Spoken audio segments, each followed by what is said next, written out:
Hey everyone, welcome back to my channel. I'm Danielle and I like to read and review books.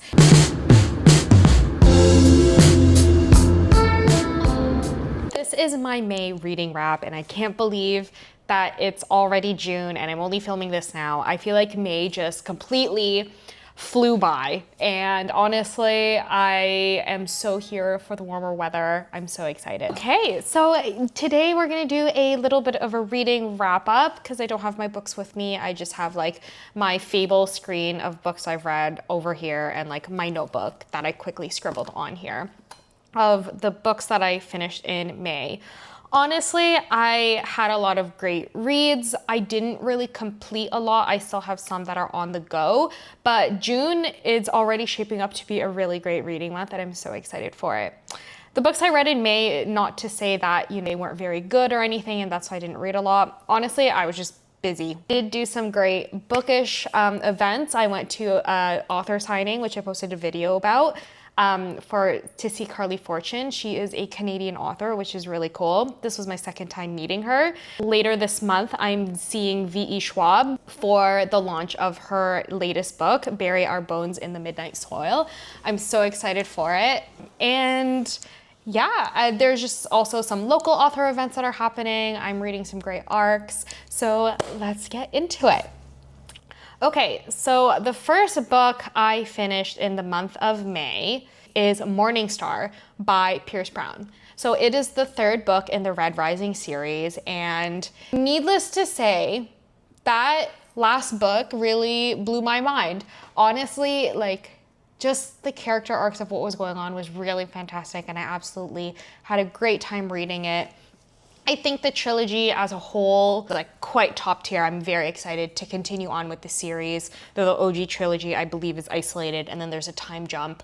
And then Iron Gold are part of a time jump, I believe, from that. Morningstar was fantastic. I thought the story was a great kind of wrap up, kind of conclusion to that OG trilogy.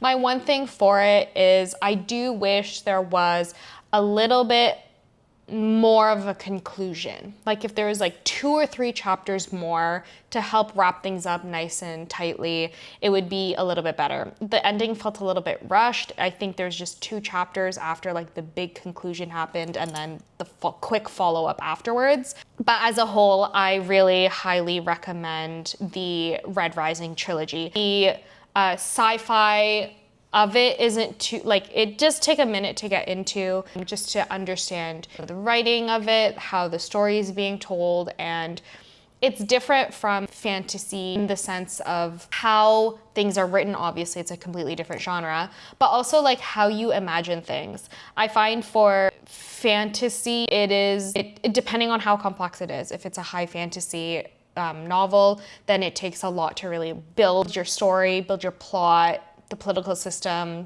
language, everything like that. For sci-fi, it is a little bit easier because there's a lot of films and TV shows that are about the future and technology and stuff. So it is a little bit easier to digest, though it's just the scale of it is galaxy. It is a little bit different. How wars are written are different too, because military style where it's medieval kind of fight. There's a battlefield, you just meet on there, the 2 teams clash. For sci-fi, it's a lot of high tech. You're in space. Are you fighting on a planet? Are you fighting in the skies, in the space? It's very different. But it was fantastic. As a fantasy reader, jumping into this trilogy, I was very entertained by it, and it didn't take too much to really adjust to it. So I highly recommend it if you're thinking of jumping into sci-fi. This is a nice entry point for it, in my opinion. The first book starts off on a smaller scale, so you can kind of get a grasp to see, is this something I actually enjoy? And I do find the first book actually has a nice conclusion to it. It doesn't leave on a big cliffhanger as some books do to keep you plowing through their series. But the first book does have a nice ending to it. The second book really builds onto it, and obviously the third book kind of helps wrap it all together. So as a whole, the trilogy I would say is a 5-star. The story being drawn out and how it was plotted and the storytelling of it was fantastic. Each individual book, I think Morningstar is my favorite of the 3. but I do plan on doing a video series of a full wrap up of myself reading the Red Rising trilogy. So I will keep all of those specific thoughts on that video so I don't drag on too much over here. Okay, so the next book I read was for my May book club. So I am part of a few book clubs, but this is one that I organize, and we read First Time Caller, and it was so fun. So I was kind of going back and forth from Morningstar and First Time Caller because heavy military stuff going on, like sci-fi, big imagination. I kind of wanted something nice and fluffy on the side to read. I decided to do the audiobook of First Time Caller, and I actually really enjoyed the audiobook of it. It was so fun, so cute. If you love classic like 90s, 2000s rom-coms, this is the story for you. I think I rated it like a 4.25 to a 4.5 star. I think my one thing for it is that I wish they dived a little bit deeper into the characters. They have really cool backgrounds and nice whole, not overly complex. Obviously they are complex characters, but I feel like they could have dived a little bit deeper into it, kind of bring the reader in one more level to really make them care, essentially. And I did care about these characters, they're amazing, but I think adding that one extra layer would have been nice. But anyways, the second book has been announced. It's gonna be one of the side characters who are mentioned in this, and I'm so excited for it, and I can't wait to hear their story. Next book that I read and I binged was One Golden Summer. So I wanted to read this before the Carly Fortune event I went to earlier in May, and I absolutely loved it. I'm a huge fan of Carly Fortune. She is one of my auto-buy authors, and I ate it up. It was so good. I think it's her best book yet. And although this is kind of like a companion book to her first one, Every Summer After, I think you can read it in isolation. You don't need to read the other one to understand this one. You see some characters there show up here, but I really loved how Carly Fortune took that next step into a character's development and their story and just like brought it an extra level in there. It made it so much more real. It was based in Toronto and in Barry's Bay. I lived in Toronto for a few years and I know the city very well. Clearly, I visit very frequently because I'm here right now. It was really fantastic, and I love being able to recognize all the places and stuff she's talking about. Barry's Bay is kind of like a cottage area in Ontario, and I have visited there quite a bit. Family cottage there. It's just like really nice to see kind of small towns be mentioned in popular books, and it's just really cute and a nice ode to it.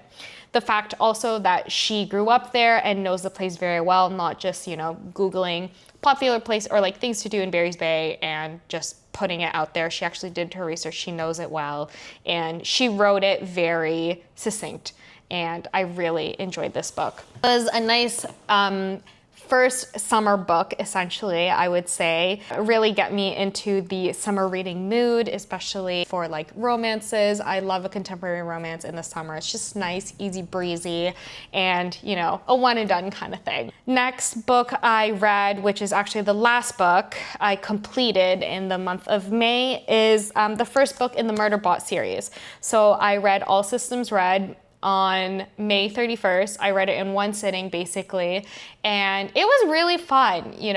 As I was reading it, I was like, this is reading a certain way, like a certain narrative. It's more like a string of consciousness versus like action and plot driven or following a specific character. You know how some books are written like that. This felt like a string of consciousness, and when I got to the ending of the book, I was like, oh, I get it. I see where this is going.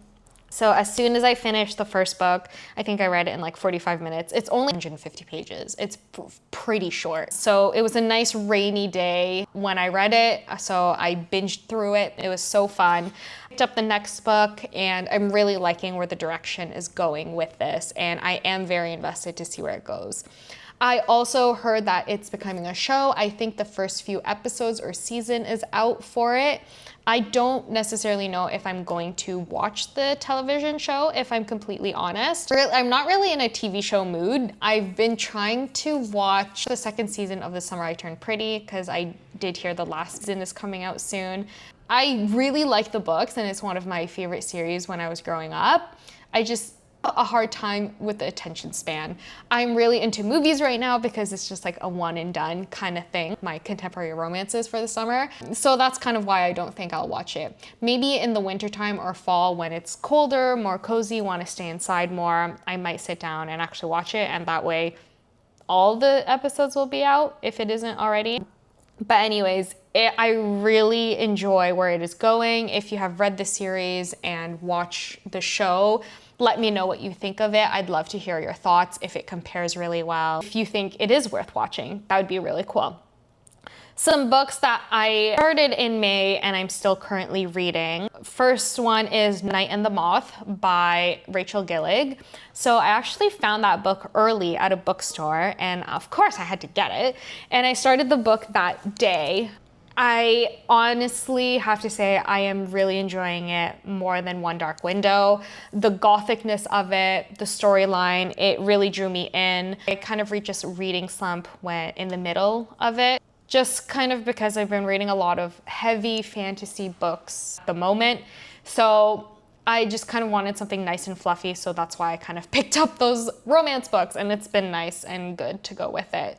Night and the Moth, I am really intrigued by it. I think Rachel Gillig's, the author's, writing has really matured and become more picturesque. Really like how it is driven and the magic system of it. It's like diviners have this magic, so essentially I think they're like seers, essentially. So it's really interesting. I am enjoying it. There's like a pet gargoyle, which is really funny, and he calls everyone Bartholomew. I am enjoying that. I do hope to get back into it. I didn't bring it with me on this trip just because I kind of wanted a break from dark fantasy stories. And the Moth is kind of reading like a fairy tale gone wrong almost, and it's pretty cool. Or like a fable gone wrong. And I'm having a good time reading it. After taking a little bit of a break while I've been visiting my sister, I am excited to go back home and pick up that book. So sometimes I like to just take a break from novels or from series in between books and, get myself excited for it again and go back to it with a better mentality so that I actually enjoy it. The other book I am reading, I started in May but haven't finished yet, is Rose in Chains. I'm so happy that I got an arc of Rose in Chains by Julie Soto. In last month's video, I believe, I talked about the Thrashers, which I also got an arc of. I am really enjoying it. So Rose in Chains was previously a fanfic that was online. It is not anymore since it's being traditionally published. And I have read the original fanfic. Fanfiction is essentially a spin-off of a series that has already been out or published, and you kind of take the characters and world and influenced by it, and then the author kind of writes their own spin-off story of it. That's what fanfiction is. Rose in Chains is an adaptation of a fanfic being traditionally published. I have read the original fanfiction. I really enjoyed it. I was very intrigued to see how it's going to be adapted into traditional publication and what things are going to be changed, how the magic system is going to be, what are the characters' names, because you can't keep those like it was before. So I'm really enjoying it also. It is a little bit heavier based on the story of it. So I'm slowly reading it on the side. That is like my commuting book. I'm not done. I'm about 65 to 70% of the way through, so I'm gonna keep my review for it for when I'm actually done in June. Yeah, it was kind of a lighter reading month in May. I only finished 4 books, but you know what, that's okay. I am having a good time curating my reading list and not just reading for the sake of reading. Last year, I did a really big push to just pump up my numbers of what I could read in a year. Honestly, there were some books that I probably should have DNF'd, but I have a really hard time DNFing. So this year I wanted to be more intentional with what I'm reading, not necessarily follow fads or what's popular online at the time, though some of the books I'm reading were that. But I chose to do it and I really enjoyed it. But anyways, can't wait for the month of June. I already have some great reads in that I have completed and currently reading right now, as I've kind of teased to you guys. But anyways, Thanks for watching. If you have any book suggestions for me, please let me know. I like to read fluffy romances in the summer because it's nice, easy breezy, but because I always get in a really big reading mood in the summer, send me some suggestions for series to read or to start. I'd love to hear your thoughts and suggestions for it. And if you've read any of these books, I'd love to hear your thoughts. I'm also on Instagram, where you can find me, same tag, Danielle.reads, and you can follow me on there to see what I'm doing day to day. Thanks for watching.